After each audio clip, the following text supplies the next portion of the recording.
Նա վերադարձավ 5 տարի անց, բայց նա մտադրություն ուներ, որը կփոխեր ամեն ինչ։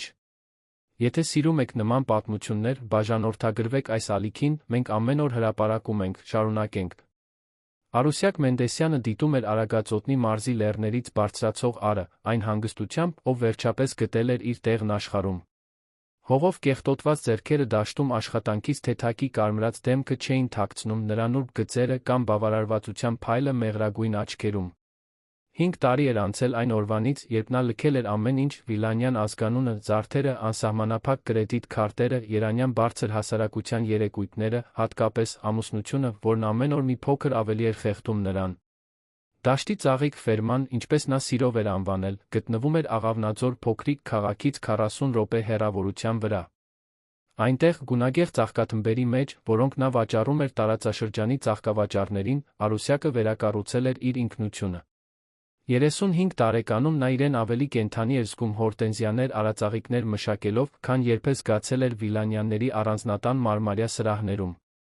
Նախաճաշը պատշգամբում դարձել էր նրա սուրբ ծեսը։ Այս ապրիլյան առավոտյան, երբ մառախուղը դեռ գրկում էր լեռները, Արուսյակը վայելում էր իր տնական հացը ելակի մուրաբայով, որը ինքն էր պատրաստել, երբ լսեց իր ֆերմա տանող կեղտոտ ճանապարհի անիվների անսխալական ձայնը։ Այցելուները հազվադեպ էին լինում, հատկապես այդ ժամին։ Նա բաժակը դրեց կոպիտ սեղանին, բնազդաբար ուղղեց իր շագանակագույն մազերը, որոնք այժմ ավելի կարճ էին բնական, առանց շիկահեր մազափնջերի, որոնք Էդուարդը միշտ պնդում էր, որ պահի։ Շարժիչի ձայնը դադարեց, մի քանի վայրկյան միայն թռչունների երգը լցրեց շրջակայքը։ Հետո լսվեցին քայլերի ձայներ, ամուր, վճռական, չափազանց ծանոթ։ Նույնիսկ նախքան նրան տեսնելը, Արուսյակը զգաց, որ իր սիրտը արագանում է։ Մի բնազդային ռեակցիա, որը նրա մարմինը հրաժարվում էր մոռանալ, նույնիսկ այդքան ժամանակ անց։ Երբ տղամարդու ուրվագիծը շրջանցեց քարե արահետը լավանդայի ծաղկաթմբերի միջով, նա ստիպված եղավ բռնել պատշգամբի բազրիքից, որպեսզի չկորցնի հավասարակշռությունը։ Էդուարդ Վիլանյանը, Հայաստանի խոշորագույն դեղագործական կոնգլոմերատի նախկին նախագահը, կանգնած էր նրա փայտե դարպասի դիմաց։ 42-ամյա տղամարդը դեռ պահպանում էր անթերի կեցվածքը թափանցող հայացքը, որը մի օր գրավել էր նրան, բայց կար մի բան այլ։ Խորը մուգ շրջանակները աչքերի տակ, միշտ արահարված դեմքի գունատությունը, ակնհայտորեն նիհար մարմինը անթերի կարված իտալական կոստյումի տակ։ Արուսյակ, նա պարզապես ասաց, այդ խորը ձայնը հետ բերեց հիշողությունների հեղեղ, որոնք նա պայքարել էր թաղելու համար։ Ինչ ես անում այստեղ, Էդուարդ։ Բառերն ավելի ամուր դուրս եկան, քան նա կարող էր պատկերացնել, հաշվի առնելով, թե ինչպես էին դողում նրա ձեռքերը։ Մենք պետք է խոսենք։ Նա բացեց դարպասը, առանց թույլտվության սպասելու։ Հին սովորություն նրանից, ով միշտ ամեն ինչ իր ձեռքի տակ ուներ։ Դա կարևոր է։ Ում համար է կարևոր։ Արուսյակը ձեռքերը ծալեց, հեռավորություն պահելով։ Մենք այլս խոսելու ոչինչ չունենք։ Մեր ամուսնալուծությունը վերջնականացվել է 4.5 տարի առաջ։ Էդուարդը բարձրացավ պատշգամբի աստիճաններով, առաջին անգամ Արուսյակը նկատեց, թե որքան հոգնած էր նա թվում։ Ոչ միայն ֆիզիկապես հյուծված, այլ ներքուստ մաշված։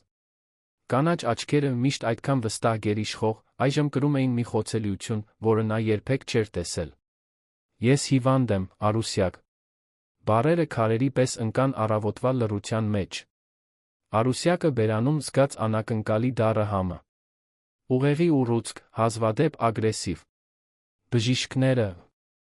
Նա դադար տվեց, ձեռքով անցկացնելով իր մազերով, որտեղ այժմ հայտնվել էին մի քանի ալեհեր մազեր։ Բժիշկներն ինձ 6 ամիս տվեցին, գուցե ավելի քիչ։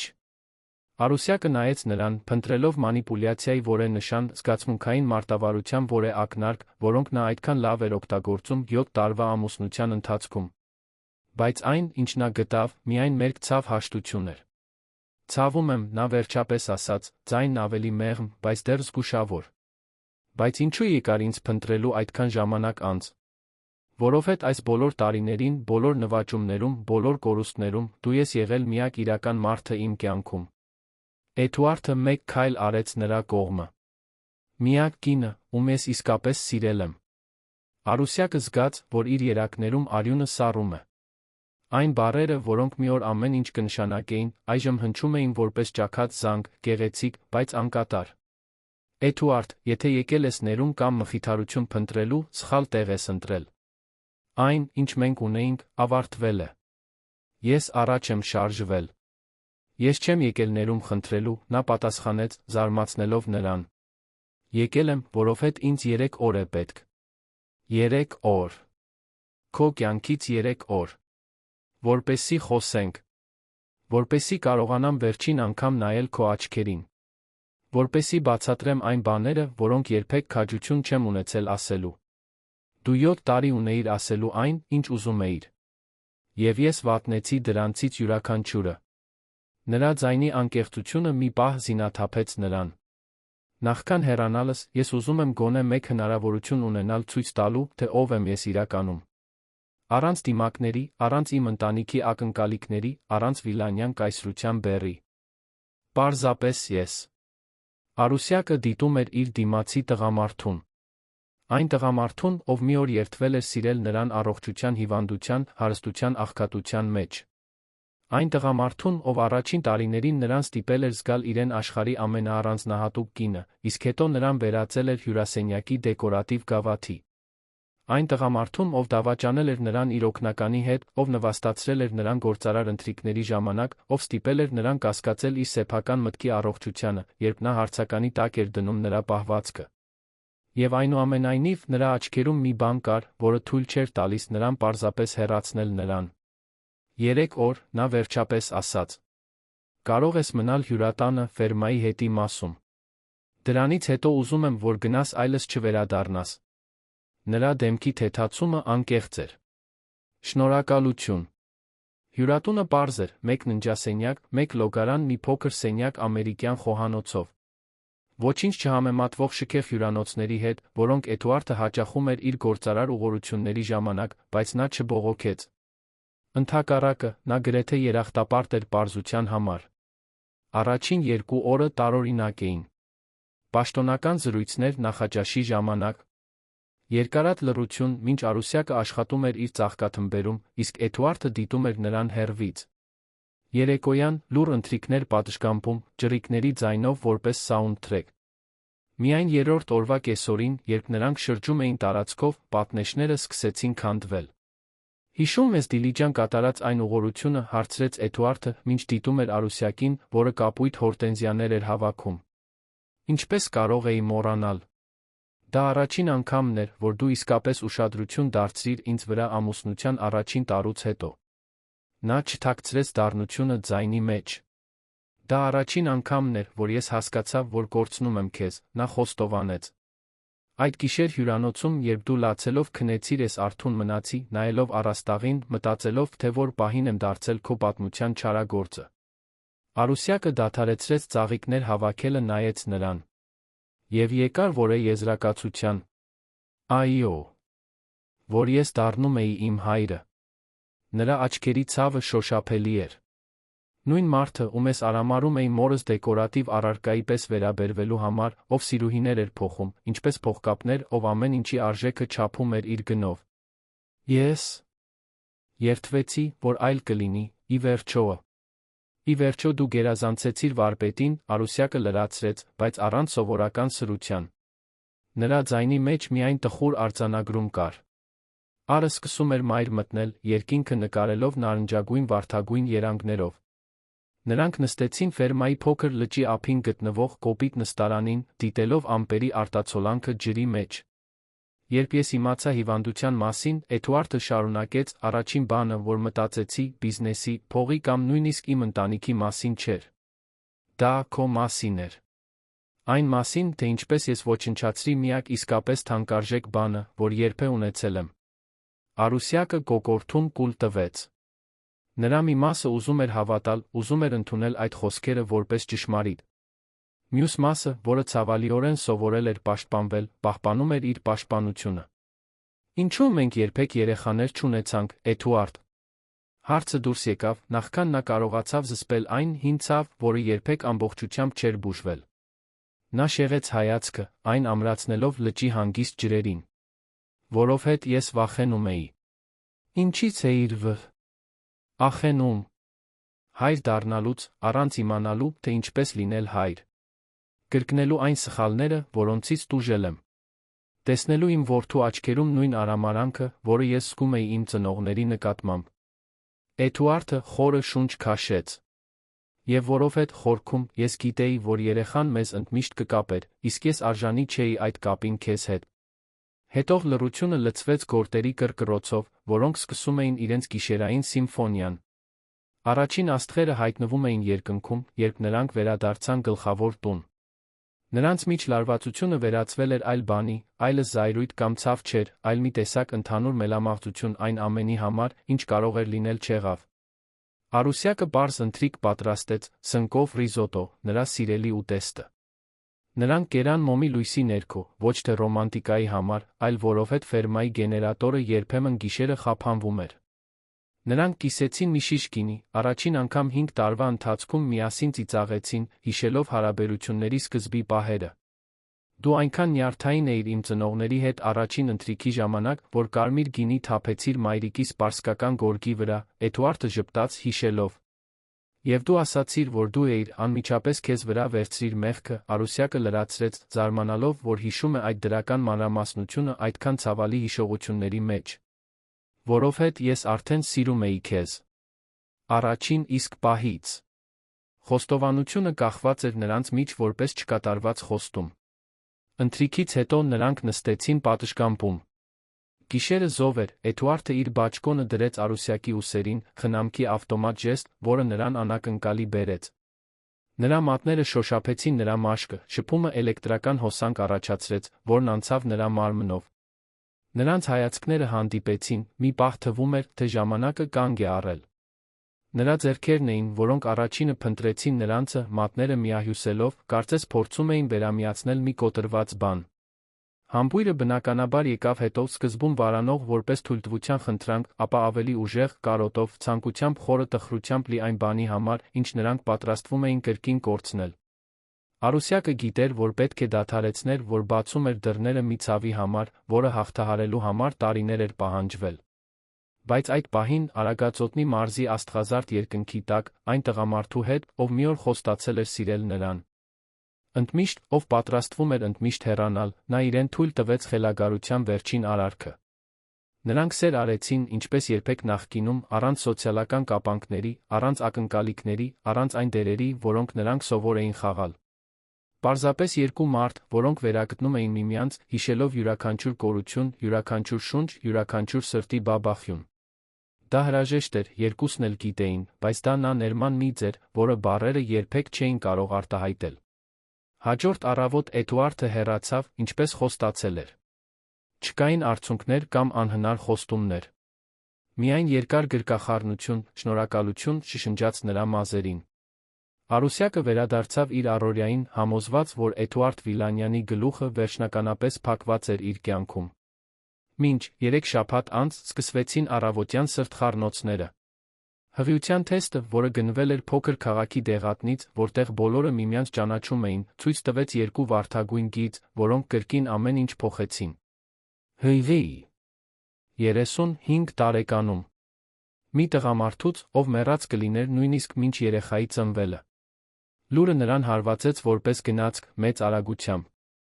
Նստած լոգարանի սառը հատակին, Արուսյակը տատանվում էր ցնցման, վախի լիարժեքության տարօրինակ զգացողության մեջ։ Նրա մեջ կյանք էր աճում, կյանք, որը ստեղծվել էր հաշտության հրաժեշտի մեկ գիշերվա ընթացքում։ Եվ հետո, որպես սառը ալիք, եկավ անվստահությունը։ Ժամանակը չափազանց կատարյալ էր։ Անսպասելի այցը։ Հիվանդության բացահայտումը։ 3 օրը։ Սիրո գիշերը։ Ամեն ինչ կարծես տեղավորվում էր որպես մանրակրկիտ պլանավորված հանելուկի կտորներ։ Արդյոք Էդուարդը եկել էր նրա մոտ, կանխամտածված մտադրությամբ ժառանգություն թողնելու, ապահովելու, որ իր մի մասը շարունակվի աշխարհում նույնիսկ իր հեռանալուց հետո։ Գաղափարը աճեց որպես թունավոր սերմ, թունավորելով նորահայտ հղիության գեղեցկությունը։ Արուսյակը հիշեց, թե ինչպես էր նա միշտ ռազմավարական, ինչպես էր նա յուրաքանչյուր քայլ պլանավորում բիզնեսում վիրահատական ճշգրտությամբ։ Ինչպես էր նա մանիպուլյացիայի ենթարկում իրավիճակները, ցանկալի արդյունքներ ստանալու համար։ Արդյոք նա պարզապես մեկ կտոր էր նրա շախմատի տախտակին։ Խաբված, օգտագործված էմոցիոնալ առումով խախտված զգալով, Արուսյակը վերցրեց հեռախոսը։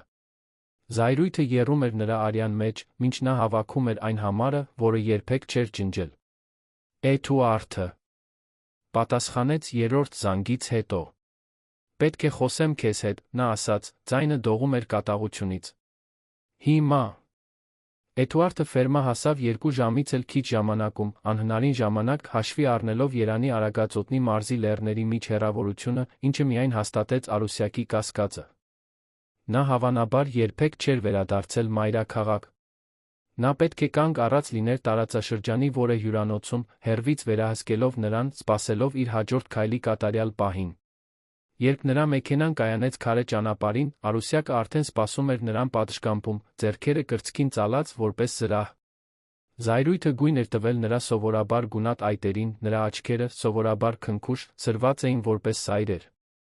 Ինչպես կարող էիր, նրա առաջին բառերն էին, երբ նա իջավ մեքենայից, դեմքը անհանգստության դիմակով, որն այժմ չափազանց կեղծ էր թվում։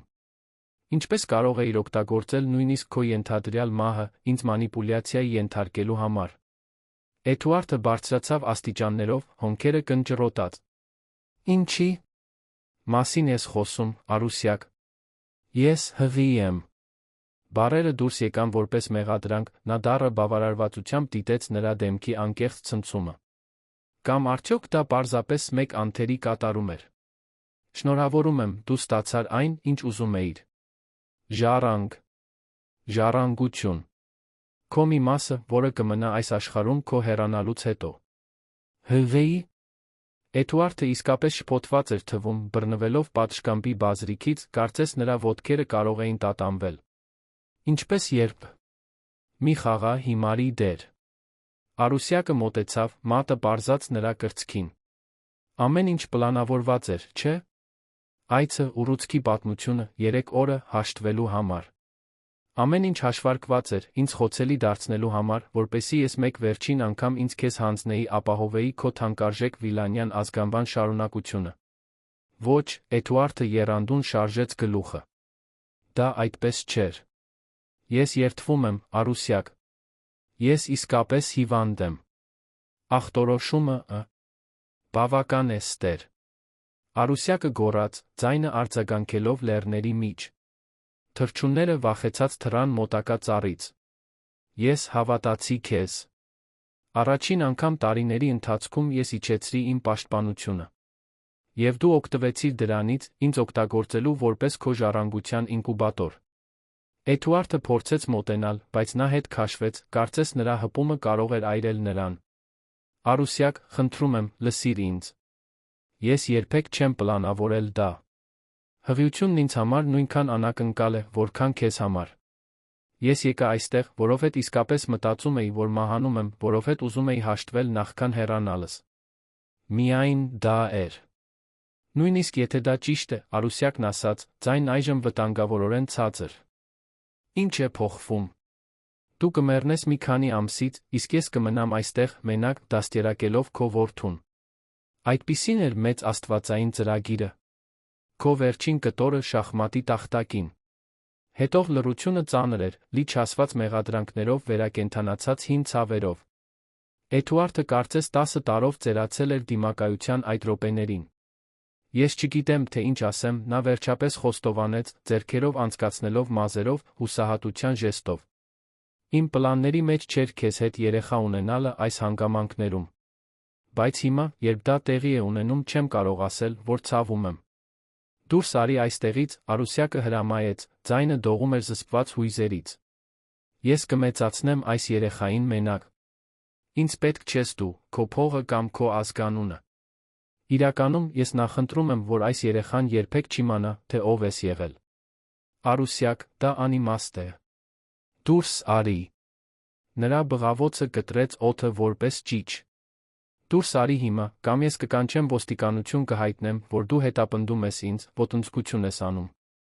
Էդուարդը մեկ քայլ հետ արեց, վիրավորված ոչ թե սպառնալիքից, այլ նրա աչքերի վճռականությունից։ Մի պահից հետո, որը թվաց հավերժություն, նա դանդաղ գլխով արեց։ Ես կգնամ։ Բայց սա վերջը չէ, Արուսյակ։ Այս երեխան իմն է նա, նույնիսկ եթե ես երկար չեմ լինի այստեղ, ուզում եմ, որ իմանաս, որ նա հայր ունի, ով սիրել է նրան։ Նա իջավ պատշգամբի աստիճաններով, առանց հետ նայելու, նստեց մեքենան, հեռացավ, ճանապարհին թողնելով միայն փոշու ամպ Արուսյակի կրծքի մեջ մի դատարկություն, որը նա չէր կարող անվանել։ Հաջորդ շաբաթներին Արուսյակը խորասուզվեց ֆերմայի խնամքի հղիության նախապատրաստման առօրյային։ Խորհրդակցեց փոքր քաղաքի միակ բժշկի հետ, ով հաստատեց մոտ 6 շաբաթական հղիությունը, տվեց առաջին ցուցումները։ Գնեց մի քանի գիրք միայնակ մայրության մասին, փորձեց չմտածել Էդուարդի, նրա հիվանդության, նրա մոտալուտ մահվան մասին։ Մինչ մայիսյան մի տաք կեսօր, երբ նա ծաղիկներ էր դասավորում քաղաք հանձնելու համար, դրան թակոց լսեց։ Դա տիկին Զուլեյդեն էր, Աղավնաձորի պաշտոնական բամբասողը, որը բերում էր ոչ միայն շուկայից պատվերներ, այլ լուրը, որը կրկին գլխիվայր կշրջեր նրա աշխարհը։ Աղջիկս, չես հավատա, ասաց գրեթե 70-ամյա կինը, պայուսակները խոհանոցի սեղանին դնելով։ Քաղաքում ասում են, որ քո նախկին ամուսինը, այն հարուստը երանից, գրեթե 1 ամիս է, ինչ Սեդ Անտոնիոյի հյուրատանն է։ Արուսյակը զգաց, որ արյունը սառում է երակներում։ Ինչպես է դա հնարավոր։ Ահա, այդպես։ Եվ ավելին, տիկին Զուլեյդեն մոտեցավ, ձայնը ցածրացնելով, կարծես պետական գաղտնիք էր կիսում։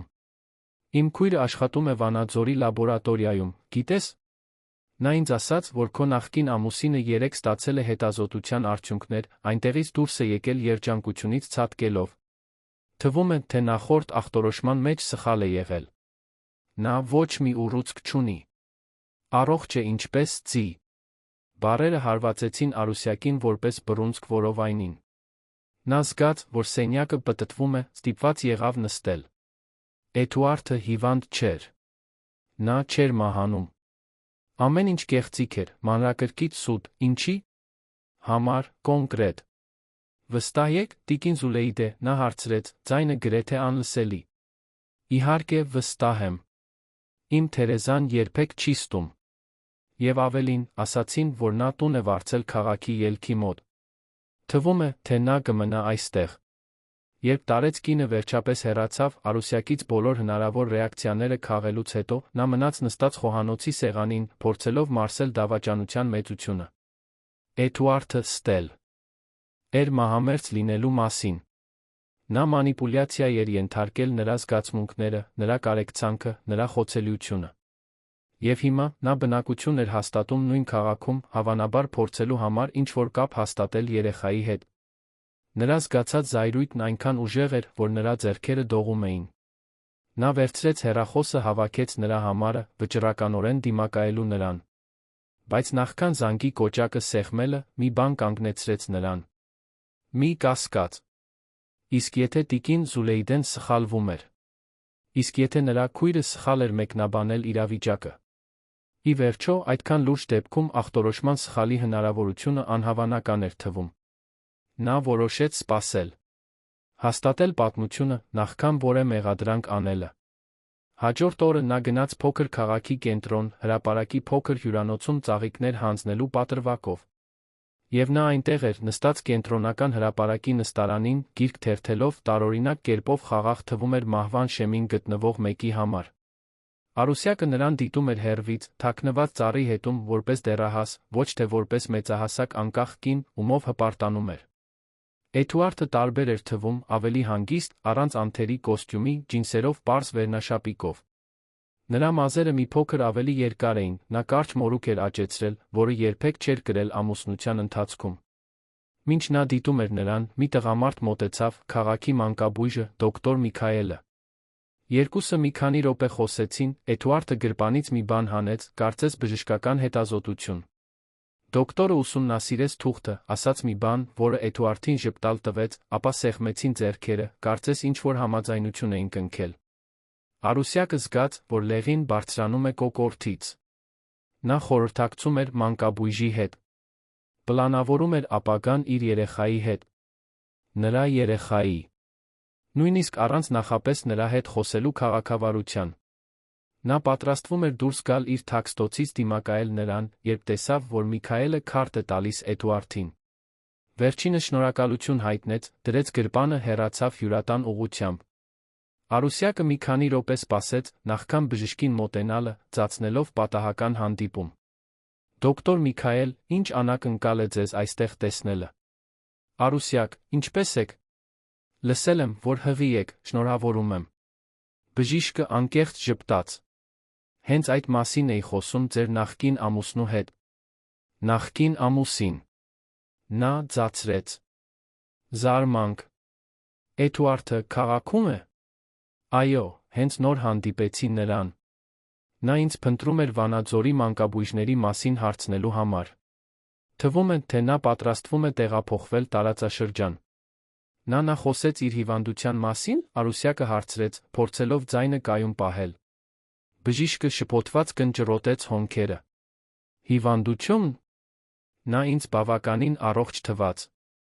Իրականում նա ինձ ցույց տվեց մի ամբողջական նյարդաբանական հետազոտություն, որը հենց նոր էր արել։ Ամեն ինչ նորմալ է։ Արուսյակը զգաց, որ աշխարհը փլուզվում է իր ոտքերի տակ։ Դա լուր չէր, դա թյուրիմացություն չէր։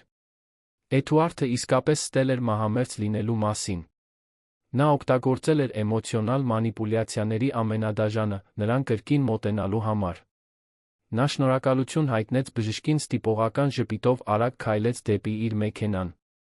Արցունքները, որոնք նա խոստացել էր երբեք չթափել Էդուարդ Վիլանյանի համար, ազատորեն հոսում էին նրա դեմքով, մինչ նա մեքենա էր վարում դեպի հյուրատուն, որտեղ նա կանգ էր առել։ Նա նրան գտավ ռեստորանում մենակ ճաշելիս։ Առանց մյուս հյուրերի մասին հոգալու, նա ուղիղ քայլեց դեպի նրա սեղանը, դրական հղիության թեստը դրեց նրա ափսեի վրա։ Շնորհավորում եմ, դու չես մահանում, նա ասաց, ձայնը լի արամարանքով։ Եվ շնորհավորում եմ շոուի, թատրոնի, մանիպուլյացիայի համար։ Դու ստացար այն, ինչ ուզում էիր, չէ՞։ Որդի, քո ժառանգությունը կրելու համար։ Էդուարդը անմիջապես վեր կացավ, դեմքը գունատված ցնցումից։ Արուսյակ, ես կարող եմ բացատրել։ Ինչ բացատրել։ Որ դու մահացու հիվանդություն հորինեցիր, իմ կարեկցանքը արթնացնելու համար։ Որ դու պլանավորեցիր յուրաքանչյուր մանրամասնություն, ինձ ստիպելու իջեցնել իմ պաշտպանությունը։ Որ դու… Նրա ձայնը կոտրվեց, դավաճանված հույզերից։ Որ դու ինձ օգտագործեցիր ամենավատ ձով։ Դա այն չէ, ինչ դու մտածում ես, նա փորձեց ասել, անտեսելով մյուս հաճախորդների հետաքրքրասեր հայացքները։ Ես իսկապես ուղեղի ուռուցքի ախտորոշում ստացա։ Առաջին հետազոտությունները… Բավական է, ստեր։ Արուսյակը ընդհատեց նրան։ Ես խոսել եմ դոկտոր Միքայելի հետ։ Նա ինձ պատմեց քո կատարյալ նյարդաբանական հետազոտության մասին։ Քո, այս տարածաշրջան տեղափոխվելու պլանների մասին։ Էդուարդը ձեռքով անցկացրեց դեմքով, ակնհայտորեն ցնցված։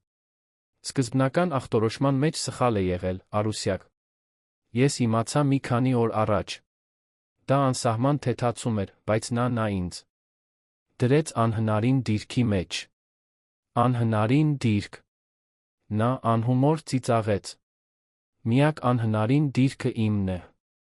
Հղի մի տղամարդուց, ով ստել է մահամերձ լինելու մասին, իմ զգացմունքները մանիպուլյացիայի ենթարկելու համար։ Ես չեմ ստել, Էդուարդը պնդեց, փորձելով բռնել նրա ձեռքը, որը Արուսյակը կտրուկ հետ քաշեց։ Երբ ես եկա քեզ փնտրելու, ես իսկապես հավատում էի, որ կյանքիս մի քանի ամիս է մնացել։ Նոր ախտորոշումն ինձ համար նույնպես անակնկալ էր։ Արուսյակը անհավատությամբ շարժեց գլուխը։ Եվ ո՞րն էր քո առաջին ռեակցիան, իմանալով, որ չես մահանա։ Զանգել ինձ ասել ճշմարտությունը։ Ոչ։ Դա մանկաբույժ փնտրելն էր մոտակայքում տուն վարձելը, առանց նույնիսկ ինձ հետ խորհրդակցելու։ Ես պատրաստվում էի քեզ ասել, նա ասաց, ձայնը ցածր։ Փորձում էի գտնել ճիշտ պահը, ճիշտ բառերը։ Չկա ճիշտ պահ ասելու, որ դու չես մահանում, Էդուարդ։ Դա այն տեսակի լուրն է, որը պետք է անմիջապես հայտնել։ Արուսյակը խորը շունչ քաշեց, փորձելով զսպել այն զայրույթը, որը սպառնում էր սպառել նրան։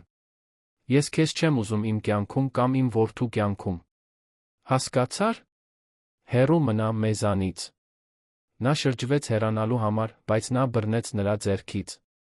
Ոչ ուժով, բայց շոշափելի հրատապությամբ։ Արուսյակ, խնդրում եմ։ Այս որդին իմն է նա։ Մի հեռացրու ինձ նրանից, նույնիսկ մինչ նրա ծնվելը։ Առաջին անգամ Արուսյակը Էդուարդի աչքերում տեսավ իսկական հուսահատություն, ոչ թե մանիպուլյատորի հաշվարկված հուսահատությունը, այլ թանկարժեք բան կորցնելու եզրին գտնվող տղամարդու անկեղծ վախը։ Դու կորցրիր այդ իրավունքը, երբ որոշեցիր օգտագործել քո հիվանդությունը ինձ մոտենալու համար, նա պատասխանեց, թե ավելի քիչ վճռականությամբ, քան մտադրվել էր։ Ինչպես կարող եմ հիմա քեզ վստահել։ Ինչպես կարող եմ հավատալ քեզնից եկող որևէ բանի։ Ես հասկանում եմ քո զայրույթը, Էդուարդն ասաց, բաց թողնելով նրա ձեռքը։ Եվ արժանի եմ դրանից յուրաքանչյուր գրամին։ Բայց խնդրում եմ, հիմա վերջնական որոշումներ մի կայացրեք։ Մտածեք երեխայի մասին։ Նա արժանի է ճանաչել իր հորը։ Հայր, ով հարաբերությունները սկսում է այս չափիստից, Արուսյակը հարցրեց, ձեռքը բնազդաբար դնելով դեռս հարթ որովայնին։ Չգիտեմ, թե ինչ օրինակ կլիներ դա։ Նա դուրս եկավ ռեստորանից, հյուծված դավաճանված զգալով, կարծես մեկ տասնամյակ էր ապրել ընդամենը մի քանի շաբաթում։ Տունդարձի ճանապարհին նա կանգնեցրեց մեքենան ճանապարհի եզրին լացեց, կոտրված վստահության, կորցրած անմեղության, իր որդու համար այժմ ձավորվող անորոշ ապագայի համար։ Հաջորդ շաբաթներին Արուսյակը փակվեց իր ֆերմայում, հրաժարվելով պատասխանել զանգերին կամ ընդունել այցելուների։ Նա ամբողջովին կենտրոնացավ իր հղիության ֆերմայի խնամքի վրա, վճռականորեն առաջ շարժվելու առանց Էդուարդի իր կյանքում։ Նա սկսեց հաճախել նախածննդյան խնամքի Վանաձորում, ավելի մեծ հեռու քաղաքում, որպեսզի խուսափի նրան Աղավնաձորում հանդիպելուց։ Մինչ մի անձրոտ առավոտ, երբ նա դուրս եկավ իր ծաղիկները խնամելու, պատշգամբում գտավ մի մանրակրկիտ փաթաթված փաթեթ։ Չկար ոչ քարտ, ոչ գրություն։ Ներսում, ձեռքով փորագրված փայտե մանկական օրորոց, փոքրիկ ծաղիկներով զարդարված հորտենզիաներ, նրա սիրելիները։ Արուսյակը հստակ գիտեր, թե ով էր այնտեղ թողել։ Լուր հաղորդագրությունը պարզ էր, ես այստեղ եմ, նույնիսկ եթե դու ինձ չես ուզում։ Հաջորդ օրը դա բանաստեղծությունների գիրք էր, որը նա հիշատակել էր, որ սիրում էր նրանց միասին անցկացրած 3 օրվա ընթացքում, մի հազվագյուտ հրատարակություն, որը նա գտավ շուկայի սեղանին, երբ գնումներ էր անում։ Հետո, ամեն առավոտ նրա դռան մոտ թողնված տաք հաց, այն տեսակի, որը նա սովոր էր ուտել, երբ ապրում էր Վիլանյանների առանձնատանը։ Փոքրիկ ժեստեր, լուռ համար, որոնք պատասխան չէին պահանջում, բայց ներկայություն էին նշում։ Նախածննդյան խնամքի իր խորհրդակցություններից մեկի ժամանակ, սպասասրահ մտնելիս, Արուսյակը տեսավ նրան նստած հանգիստ հետի մասում, թերթելով ծնողության մասին ամսագիր։ Նա չփորձեց մոտենալ, պարզապես հարգալից գլխով արեց, երբ նրանց հայացքները հանդիպեցին։ Խորհրդակցությունից հետո նա այլս այնտեղ չէր։ Նույն տեսարանը կրկնվեց հաջորդ խորհրդակցություններում։ Էդուարդը միշտ ներկա էր, միշտ հեռվից, երբեք չպարտադրելով իր ներկայությունը, պարզապես գոյություն ունենալով նրա երեխայի կյանքի ծայրամասում։ Հենց այդ առիթներից մեկի ժամանակ Արուսյակը ծանոթացավ Ժորայի հետ, բնական արտադրանքի փոքր խանութի սեփականատիրոջ հետ, որտեղ նա թեյեր էր գնում հղիության համար։ Պարզ, քնքուշ տղամարդ, բարի աչքերով աշխատանքից կոշտացած ձեռքերով։ Նա սկսեց հայտնվել ֆերմայում ավելի ու ավելի թույլ պատրվակներով, անձամբ առաքել պատվեր, որը նա արել էր, առաջարկել մեղրի նոր տեսակ, հարցնել, թե արդյոք նրան օգնություն էր պետք այգու հետ։ Աստիճանաբար Ժորան դարձավ մշտական մխիթարող ներկայություն։ Մեկը, ով նրան ծիծաղեցնում էր, ով լսում էր նրան առանց դատելու, ով նրան վերաբերվում էր անկեղծ հարգանքով, որը դուրս էր նրա մեծացող որովայնից։ Չեք վախենում, նա հարցրեց մի կեսօր, երբ օգնում էր Արուսյակին ելակ հավաքել փոքրիկ պտղատու այգում, որը նա պահում էր ֆերմայի հետի մասում։ Ինչից վախենամ։ Մենակ երեխա մեծացնելուց, այս մեկուսացված վայրում։ Արուսյակը ժպտաց, ձեռքով անցկացնելով իր գրեթե 4 ամսական որովայնով։ Ես մենակ չեմ։ Ես ունեմ երեխային։ Ես ունեմ այս վայրը։ Եվ հիմա, ես ունեմ նա ձեզ։ Ժորան կարմրեց, նրա ամաչկոտ ժպիտը բացահայտում էր լուռ աճող գիրքը։ Եվ մի պահ, Արուսյակը իրեն թույլ տվեց պատկերացնել մի այլ ապագա, որում նա, իր որդին այս քնքուշ տղամարդը կազմում էին պարզ, ազնիվ ընտանիք, առանց անցյալի ուրվականների նրանց հետապնդելու։ Բայց անցյալը պատրաստ չէր մնալ թաղված։ Սեպտեմբերյան մի կեսօր, երբ Արուսյակը վերադառնում էր շուկայից, իր ֆերմայի դիմաց կայանված անծանոթ մեքենա գտավ։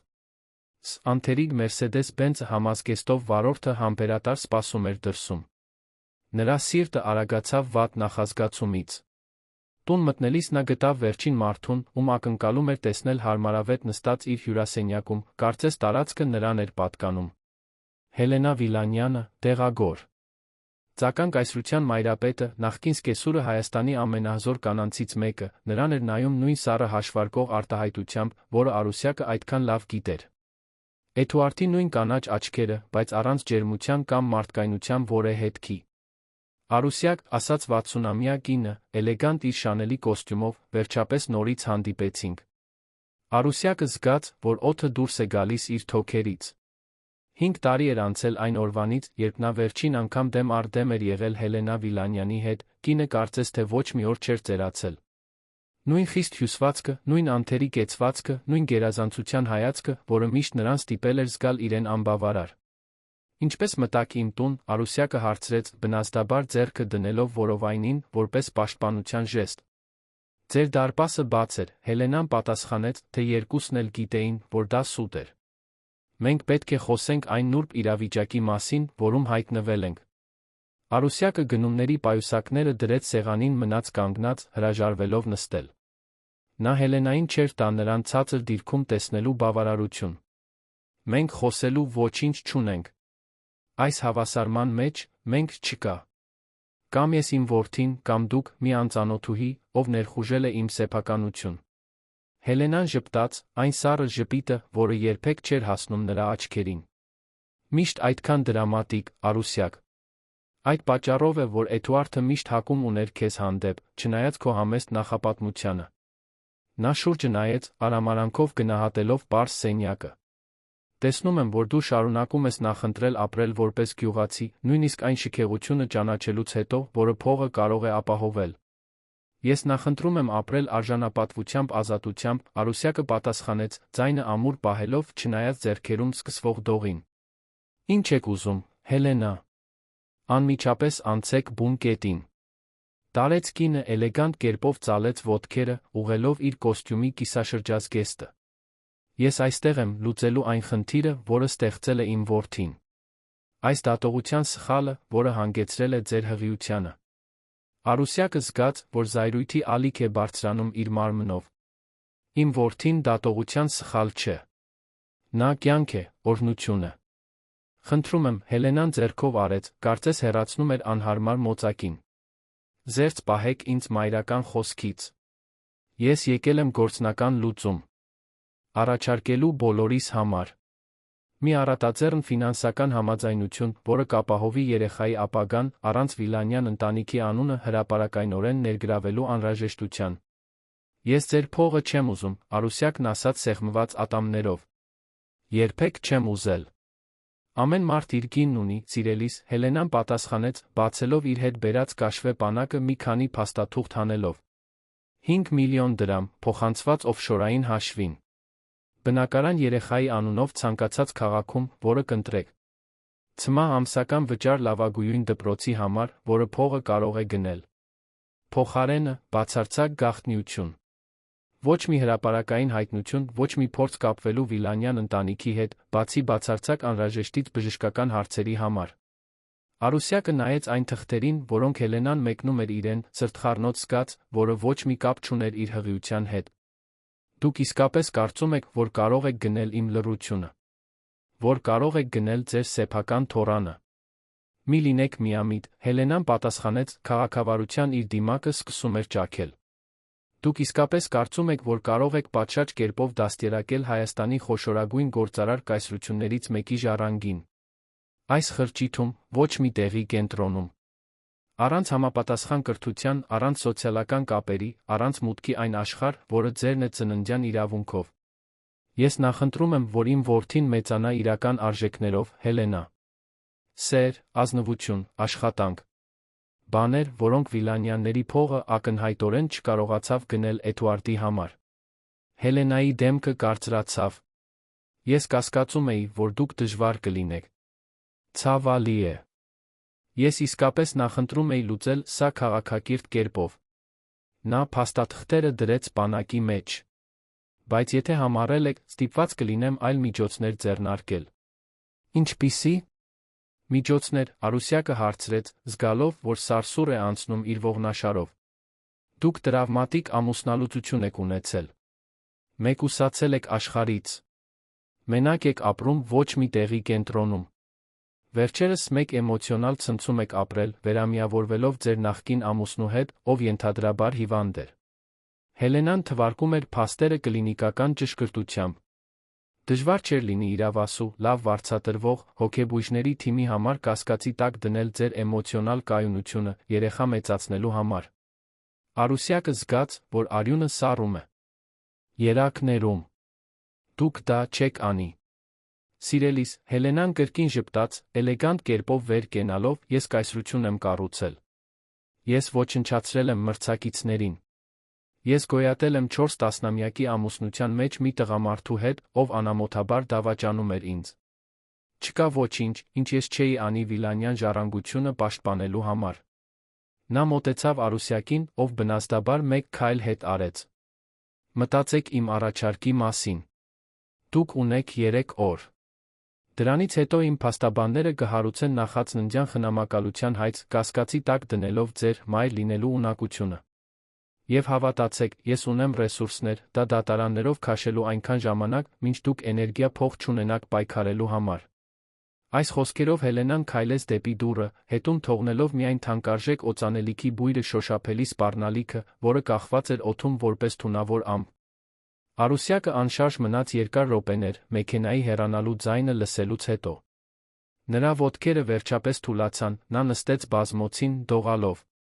Որքան էլ նա ուզում էր հավատալ, որ դրանք պարզապես դատարկ սպառնալիքներ էին, նա չափազա։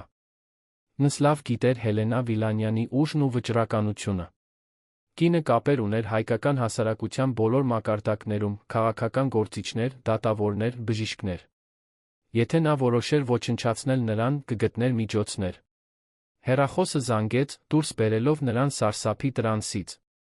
Դա Ժորան էր, հարցնելով, թե արդյոք նա կցանկանար ընտրել նրա հետ այդ գիշեր։ Արուսյակը մերժեց հրավերը, պատրվակ հորինելով, որ իրեն լավ չի զգում։ Նա չէր կարողանա ծածնել բնականություն այն բանից հետո, ինչ հենց նոր էր տեղի ունեցել։ Այդ գիշեր նա չկարողացավ քնել։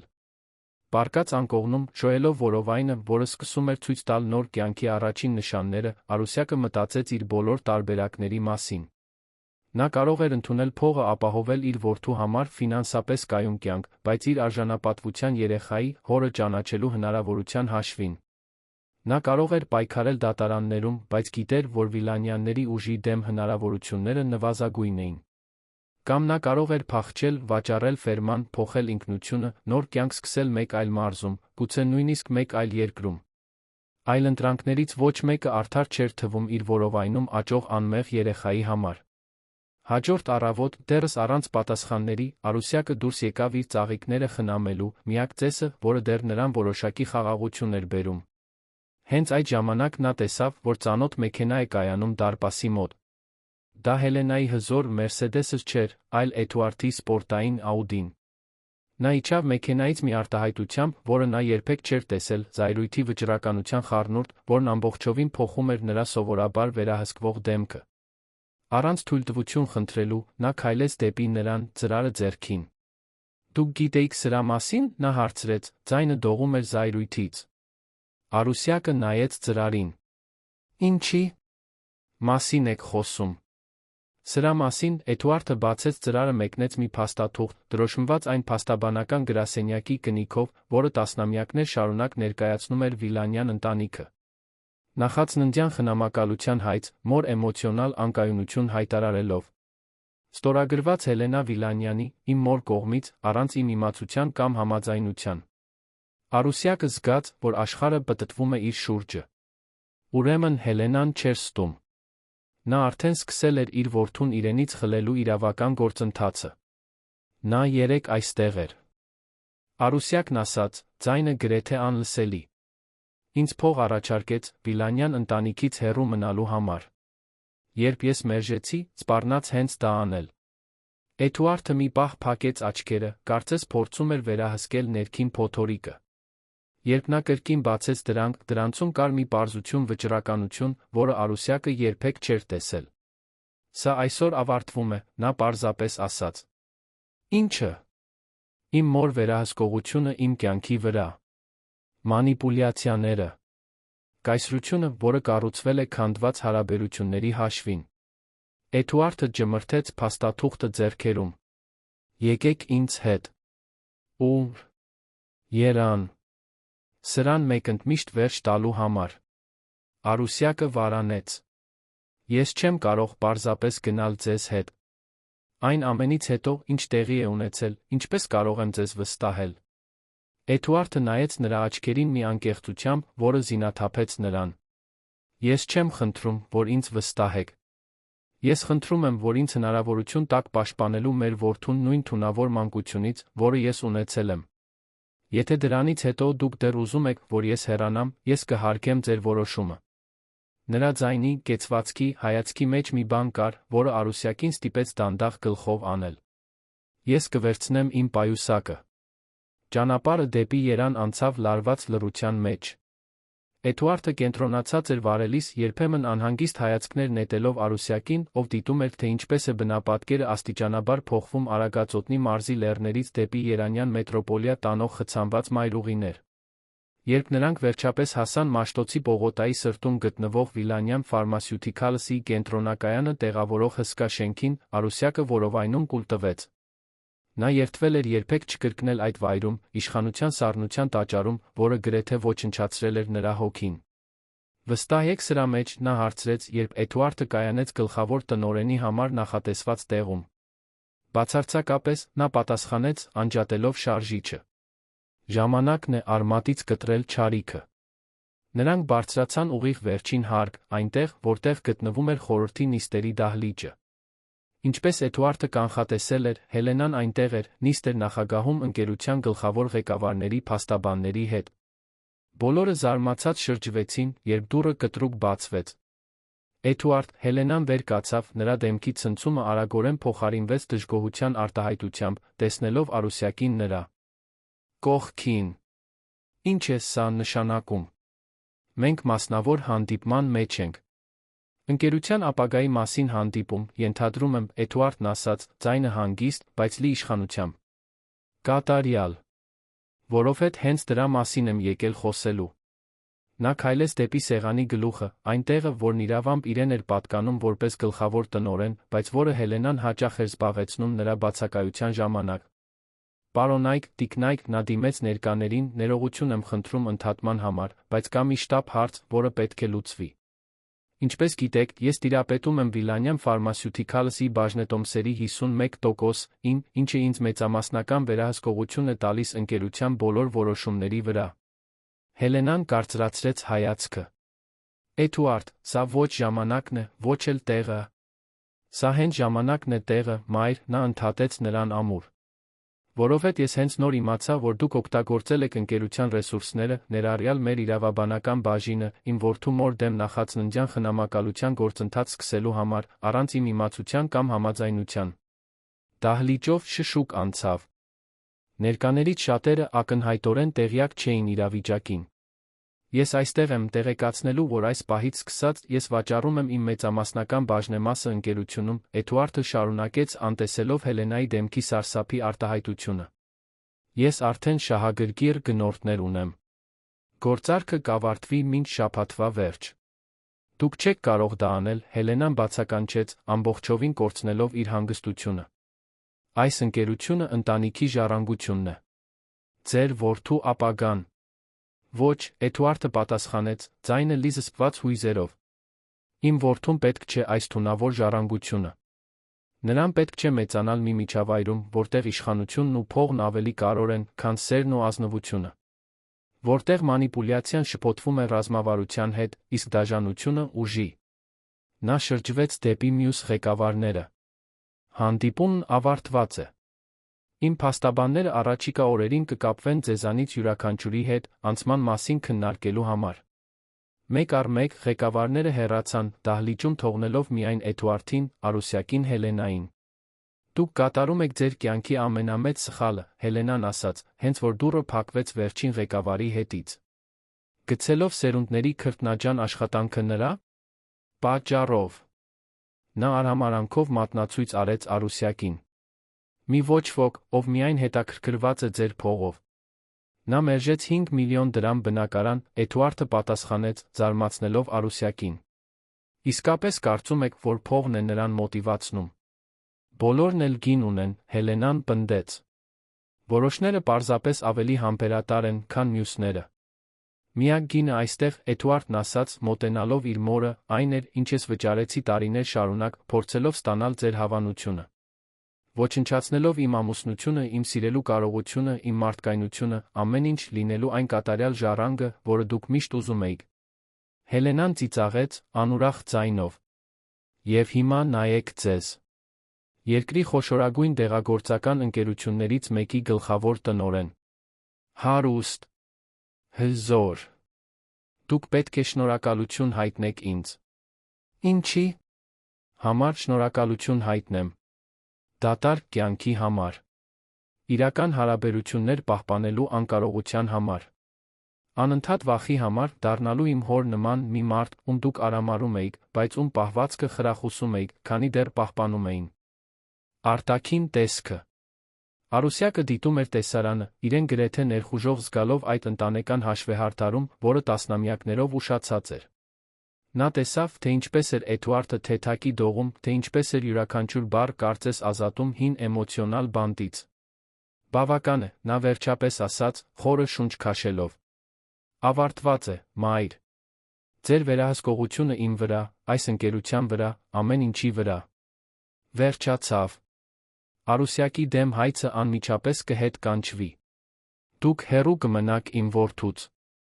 Եվ ես վերջապես ազատ կլինեմ լինելու այն տղամարդը, այն հայրը, ում ուզում եմ լինել, ոչ թե այն, ինչ դուք փորձեցիք կերտել։ Հելենան Էդուարդից նայեց Արուսյակին, նրա կանաչ աչքերը փայլում էին սառը կատաղությունից։ Դուք կզղջաք դրա համար։ Երկուստ էլ։ Միակ բանը, որի համար զղջում եմ, Էդուարդը պատասխանեց, այն է, որ դա չեմ արել տարիներ առաջ, երբ Արուսյակը ինձ խնդրեց ընտրել Վիլանյան կայսրության մեր ամուսնության միջ։ Գուցե մենք կխուսափեինք տարիների ցավից։ Նա շրջվեց դեպի Արուսյակը, մեկնեց ձեռքը։ Եկեք հեռանանք այստեղից։ Արուսյակը մի պահ վարանեց, նախքան մեկնած ձեռքը ընդունելը։ Միասին նրանք դուրս եկան նիստերի դահլիճից, Հելենա Վիլանյանին մենակ թողնելով իր զայրույթի իր փլուզվող կայսրության հետ։ Վերելակում Արուսյակը վերջապես գտավ իր ձայնը։ Դուք իսկապես կվաճառեք ձեր բաժնետոմսերը։ Էդուարդը գլխով արեց։ Ես դա մի որոշ ժամանակ էր, ինչ քննարկում էի։ Հիվանդության սխալ ախտորոշումը ինձ ստիպեց հասկանալ, թե որքան դժբախտ էի, թե ինչպես էր իմ ամբողջ կյանքը նվիրված մի բանի, որը ինձ չէր լրացնում։ Նա թեթակի ժպտաց։ Զվարճալի է, թե ինչպես է մահվան հեռանկարը մեզ ստիպում տեսնել, թե ինչն է իսկապես կարևոր։ Եվ ինչն է իսկապես կարևոր ձեզ համար, Արուսյակը հարցրեց, անկեղծորեն հետաքրքրված։ Նորից սկսելու հնարավորություն, նա պատասխանեց, նայելով նրա աչքերին։ Լինել այն տղամարդը, ում ես միշտ ուզել եմ լինել, բայց երբեք քաջություն չեմ ունեցել։ Լինել ներկա հայր մեր որդու համար։ Եվ գուցե մի օր արժանանալ ձեր ներմանը։ Երբ նրանք դուրս եկան շենքից, Արուսյակը զգաց, կարծես մեծ բեռ էր հանվել իր ուսերից։ Նա լիովին չէր վստահում Էդուարդին։ Նրա հիվանդության մասին ստիվերքը դեռ բաց էր, բայց առաջին անգամ նա պատկերացրեց մի ապագայի հնարավորություն, որում նրանք կարող էին առնվազն իրենց որդուն մեծացնել խաղաղության մեջ։ Հաջորդ շաբաթներին Էդուարդը կատարեց իր բոլոր խոստումները։ Նա վաճառեց իր մեծամասնական բաժնեմասը Վիլանյան Ֆարմասյուտիքալսում շվեյցարացի ներդրողների խմբին, պահպանելով բաժնետոմսերի միայն փոքր տոկոսը։ Նախածննդյան խնամակալության հայցը հետ կանչվեց, Հելենան անհետացավ նրանց կյանքից, առնվազն ժամանակավորապես։ Վաճառքից ստացված գումարի մի մասով Էդուարդը փոքրիկ ֆերմա գնեց Աղավնաձորի մերձակայքում, Արուսյակի ֆերմայից ընդամենը 10 րոպե հեռավորության վրա։ Ոչ թե շքեղ առանձնատուն կամ շքեղ ամառանոց, այլ պարզ գույք, շատ կանաչ տարածքով հողամասը կտրող Արվակով։ Ես չեմ փորձում պարտադրվել ձեր կյանքում, նա բացատրեց Արուսյակին, երբ հրավիրեց նրան տեսնելու գույքը։ Ես պարզապես ուզում եմ բավական մոտ լինել, մեր որդու կյանքին մասնակցելու համար։ Ձեր պայմաններով։ Արուսյակը անմիջապես չպատասխանեց։ Նրան ժամանակ էր պետք, մարսելու բոլոր փոփոխությունները, բոլոր բացահայտումները։ Էդուարդը հարգեց նրա լռությունն ու տարածությունը, մնալով ներկա, առանց ինվազիվ լինելու։ Հենց այդ շրջանում նա սկսեց իսկապես փոխվել։ Նա թույլ տվեց, որ իր մորուքն ամբողջությամբ աճի, ոչ թե բարձր հասարակության խնամքով անկարգ տեսքը, այլ ազնիվ մորուք, որը աստիճանաբար ծածկվեց ալեհեր մազերով։ Նա իտալական կոստյումները փոխարինեց ջինսերով պարզ վերնաշապիկներով։ Նա սովորեց պատրաստել, փոքրիկ այգի մշակել, արթնանալ արածակի հետ, փոխարեն հեռախոսի զանգով, որը հայտարարում էր օրվա առաջին հանդիպումը։ Առաջին անգամ, երբ Արուսյակը նրան հրավիրեց նախածննդյան խնամքի խորհրդակցության, նրա դեմքի անկեղծ ժպիտն ավելին արժեր, քան ցանկացած թանկարժեք նվեր, որը նա երբեք տվել էր նրան ամուսնության ընթացքում։ Նա ուշադիր լսեց բժշկի յուրաքանչյուր բառը, համապատասխան հարցեր տվեց, բռնեց Արուսյակի ձեռքը, երբ նրանք ուլտրաձայնային հետազոտությամբ տեսան երեխային իմացան, որ տղա են ունենալու։ Արթուր, նա առաջարկեց, երբ նրանք քննարկում էին անունները ետդարձի ճանապարհին։ Նշանակում է արջ, ուժեղ, ազնիվ։ Ինչ եք կարծում։ Արթուր, Արուսյակը կրկնեց, անունը զգալով իր լեզվի վրա։ Հ-ով, ինչպես լեգենդի արքան։ Իր սեփական ճակատագրի արքան, Էդուարդը համաձայնեց։ Ազատ, ընտրելու իր սեփական ուղին, առանց պարտադրված ժառանգության բեռի։ Հենց այդ պահին Արուսյակը հասկացավ, որ ինչ-որ բան իսկապես փոխվել էր Էդուարդի մեջ։ Դա ոչ միայն արտաքին տեսքն էր, այլ ավելի խորը, ավելի հիմնարար մի բան։ Ինչպես նրա որովայնը մեծանում էր, այնպես էլ մեծանում էր Էդուարդի ներկայությունը նրա կյանքում, ոչ թե մեծ ժեստերով կամ թանկարժեք նվերներով, այլ ամենօրյա փոքր քայլերի կայունությամբ։ Երեխայի սենյակը, որը նա անձամբ էր ներկել։ Օրորոցը, որը նա հավաքել էր իր ձեռքերով, YouTube-ի ձեռնարկները դիտելուց հետո։ Օրագիրը, որը նա սկսել էր գրել որդու համար, գրանցելով մտքեր, հույսեր, դասեր, որոնք նա սովորել էր ամենադժվար ճանապարհով։ Դեկտեմբերյան մի հատկապես տաք կեսօր, երբ Արուսյակը հղիության 7-րդ ամսում էր, Ժորան հայտնվեց նրա ֆերմայում։ Նա հեռու էր մնացել այն ժամանակից ի վեր, երբ նկատել էր նրա Էդուարդի միջ մերձեցումը, բայց նրա աչքերը դեռ կրում էին անպատասխան զգացմունքների փայլը։ Ես եկել եմ հրաժեշտ տալու, նա պարզապես ասաց։ Ես առաջարկ եմ ստացել Գյումրիում բացել բնական արտադրանքի խանութի մասնաճյուղ։ Կարծում եմ, որ ինձ նոր սկիզբ է պետք։ Արուսյակը տխրություն զգաց։ Ժորան ապահով ապաստան էր եղել նրա ամենադժվար պահերին, նրա մի մասը միշտ երախտապարտ կլինի նրա ընկերության համար։ Ես կկարոտեմ ձեզ, նա անկեղծորեն ասաց։ Ես էլ, նա ժպտաց, առանց դառնության։ Բայց երկուսս էլ գիտենք, որ ձեր սիրտը երբեք ամբողջությամբ իմը չէր։ Նա շուրջը նայեց դեպի Էդուարդի աճող ներկայության նշանները գույքի վրա, գործիքներ մառանում, բաճկոն մոռացված ճոճվող աթոռին, ծնողության մասին գրքեր սուրճի սեղանին։ Նա իսկապես փոխվել է։ Փոխվում է, Արուսյակը ուղղեց։ Դա գործընթաց է։ Երկուսիս համար էլ։ Ժորան գլխով արեց, հասկանալով։ Եղեք երջանիկ, Արուսյակ։ Դուք արժանի եք։ Նրա հեռանալուց հետո Արուսյակը հասկացավ, որ պատրաստ է մեկ քայլ անել Էդուարդի հետ իր հարաբերությունների վերակառուցման մեջ։ Ոչ թե անցյալին վերադարձ, այլ նոր բանի սկիզբ, կառուցված ավելի ամուր հիմքերի վրա։ Այդ գիշեր նա նրան հրավիրեց ընթրելու իր տանը։ Նա եկավ բնական հյութի շշով, գինու փոխարեն, նրանք ժամերով խոսեցին, ոչ թե ցավալի անցյալի, այլ ապագայի մասին, Արթուրի համար իրենց հույսերի մասին, այն երազանքների մասին, որոնք նրանք լքել էին այժմ կարող էին վերանայել։ Մերձեցումը շարունակվեց հաջորդ օրերին։ Զբոսանք տարածքով։ Ճաշ փոքր քաղաքում։ Ձեռքեր, որոնք երբեմն շոշափում էին միմյանց, այլս արագ չէին հեռանում։ Հայացքներ, որոնք տում էին մի փոքր ավելի, քան անհրաժեշտ էր։ Մինչ հունվարյան մի գիշեր, երբ նրանք դիտում էին մայրամուտը Էդուարդի տան նախասրահում, փոթորիկը եկավ։ Ոչ միայն լեռներից իջնող ուժեղ անձրը, այլ էմոցիոնալ փոթորիկը, որը Արուսյակը պահում էր ամիսներ շարունակ։ Ես վախենում եմ, նա խոստովանեց, մինչ որոտը արձագանքում էր հեռվից։ Ոչ թե մայրությունից, ոչ թե ապագայից։ Ես վախենում եմ մեզանից։ Նորից վստահելուց։ Նորից ցավելուց։ Էդուարդը նրբորեն բռնեց նրա ձեռքը։ Ես էլ եմ վախենում։ Վախենում եմ չլինել այն հայրը, ում Արթուրը արժանի է։ Կրկնելու իմ ծնողների սխալները։ Նորից ձեզ հետ ձախողելուց։ Ինչպես կարող ենք իմանալ, որ այս անգամ այլ կլինի։ Չենք կարող, նա անկեղծորեն պատասխանեց։ Երաշխիքներ չկան։ Միայն ամենօրյա ընտրությունը, փորձելու լինել ավելի լավը, կառուցելու ինչ-որ իրական բան, օր առ օր։ Արուսյակը գլխով արեց, թույլ տալով, որ արդյունքը հոսի իր դեմքով։ Օր առ օր։ Հենց այդ ժամանակ նա զգաց առաջին կծկումը, ուժեղ, ինտենսիվ, շատ տարբեր այն փոքր անհարմարություններից, որոնք նա զգում էր վերջին շաբաթներին։ Նրա դեմքը պետք է ցույց տար ցավը, որովհետև Էդուարդը անմիջապես տագնապեց։ Ինչ եղավ։ Երեխան։ Նախքան պատասխանելը, մեկ այլ կծկում հարվածեց նրան, որին հաջորդեց ջրի կոտրման անսխալական ձայնը։ Չափազանց շուտ է, նա մրմնջաց, խուճապը մեծանալով նրա ձայնում։ Գրեթե 6 շաբաթ է մնացել։ Էդուարդը փորձեց հանգիստ մնալ, թե նրա դեմքը բացահայտում էր իր սեփական վախը։ Ես ձեզ կտանեմ հիվանդանոց։ Բայց երբ նրանք դուրս եկան պատշգամբ, տեսան, թե ինչ էր առաջացրել փոթորիկը։ Կեղտոտ ճանապարհը, որը կապում էր գույքը քաղաքին, ամբողջովին ջրով էր լցված, վերածվելով ցեխոտ գետի, որն անհնար էր անցնել մեքենայով։ Ինչ ենք անելու, Արուսյակը հարցրեց, բռնելով որովայնը, մինչ մեկ այլ կծկում նրան ստիպում էր կռանալ ցավից։ Էդուարդը խորը շունչ քաշեց, նրա դեմքը հանկարծակի ընդունելով բացարձակ վճռականության արտահայտություն։ Վստահեք ինձ։ Նա վերցրեց հեռախոսը, արագ զանգ կատարեց։ Հետո օգնեց Արուսյակին հարմարավետ նստել, ժամանակագրելով ավելի ու ավելի կարճ ընդմիջումներով եկող կծկումները։ Ինչ արեցիք։ Ես ուղղաթիռ կանչեցի, նա պարզապես պատասխանեց։ Այն կլինի այստեղ 20 րոպեից։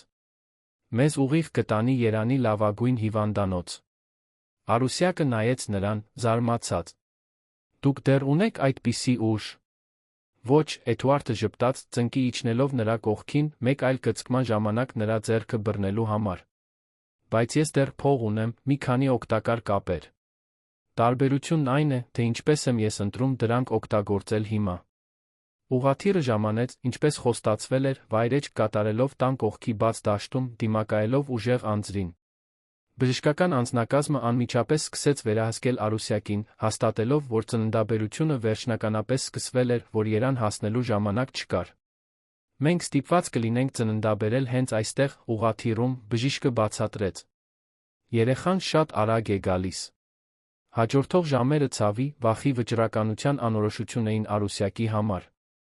Էդուարդը մնաց նրա կողքին ամբողջ գործընթացի ընթացքում, բռնելով նրա ձեռքը, սրբելով նրա քրտինքը, շնջալով քաջալերող բառեր, որոնք կտրում էին ուղղաթիռի շարժիչների շրջակա փոթորկի աղմուկը։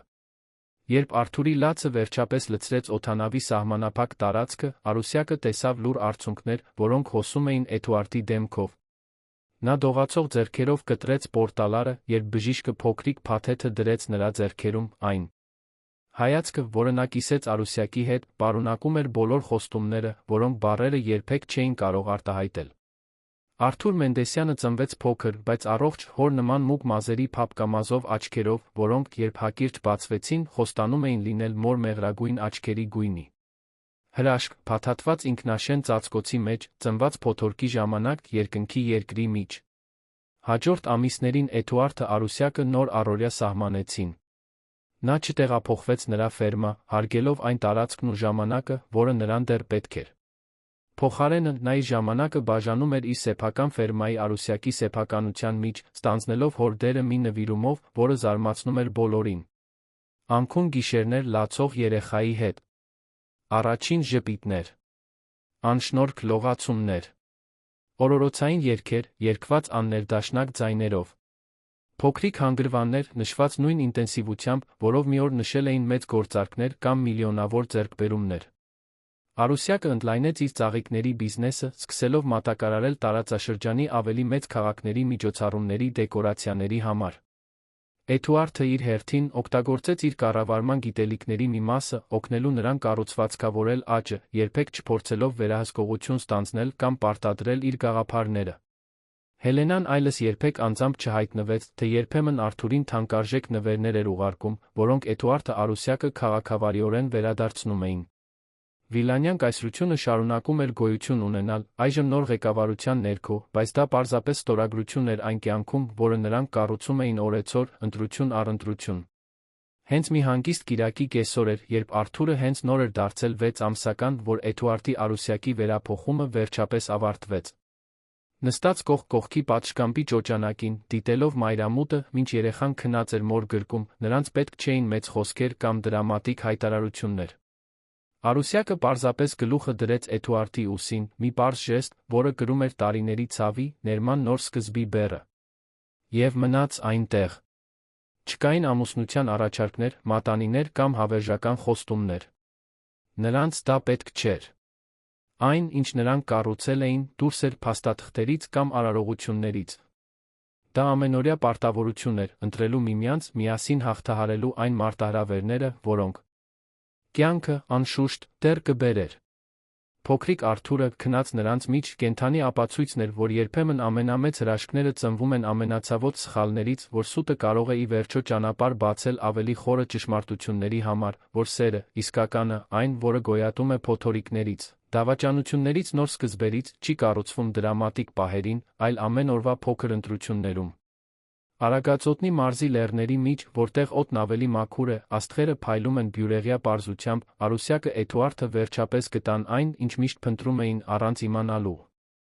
Ոչ թե հեքիաթի կատարելությունը, այլ իրական պատմության անկատար գեղեցկությունը, գրված ոչ թե թանաքով թղթի վրա, այլ ընտրություններով ժամանակի ընթացքում։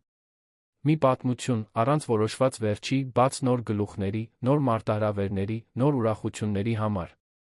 Եվ այսպես, առանց մեծ հայտարարությունների կամ տոնակատարությունների, նրանք վերջապես թույլ տվեցին իրենց պարզապես ընտանիք լինել, սահմանված ոչ թե վիլանյան ազգանունով կամ սոցիալական ակնկալիքներով, այլ այն սիրով, որը նրանք ընտրել էին վերակառուցել անցյալի մոխիրներից, որն այժմ կարծես թե պատկանում էր այլ մարդկանց, այլ կյանքում։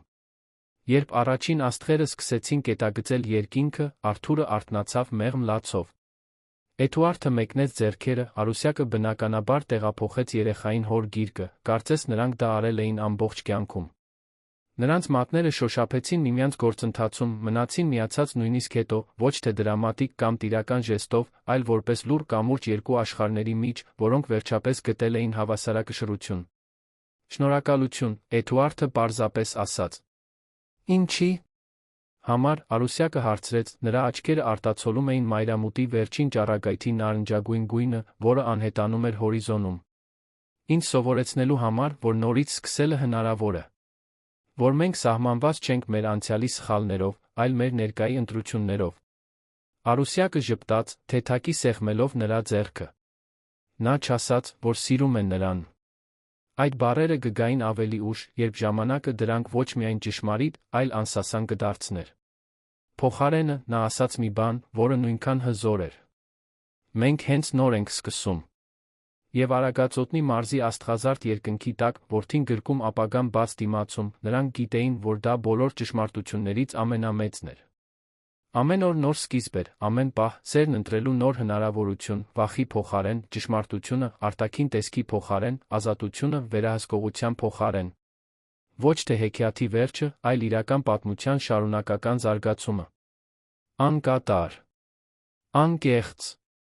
Նրանցը։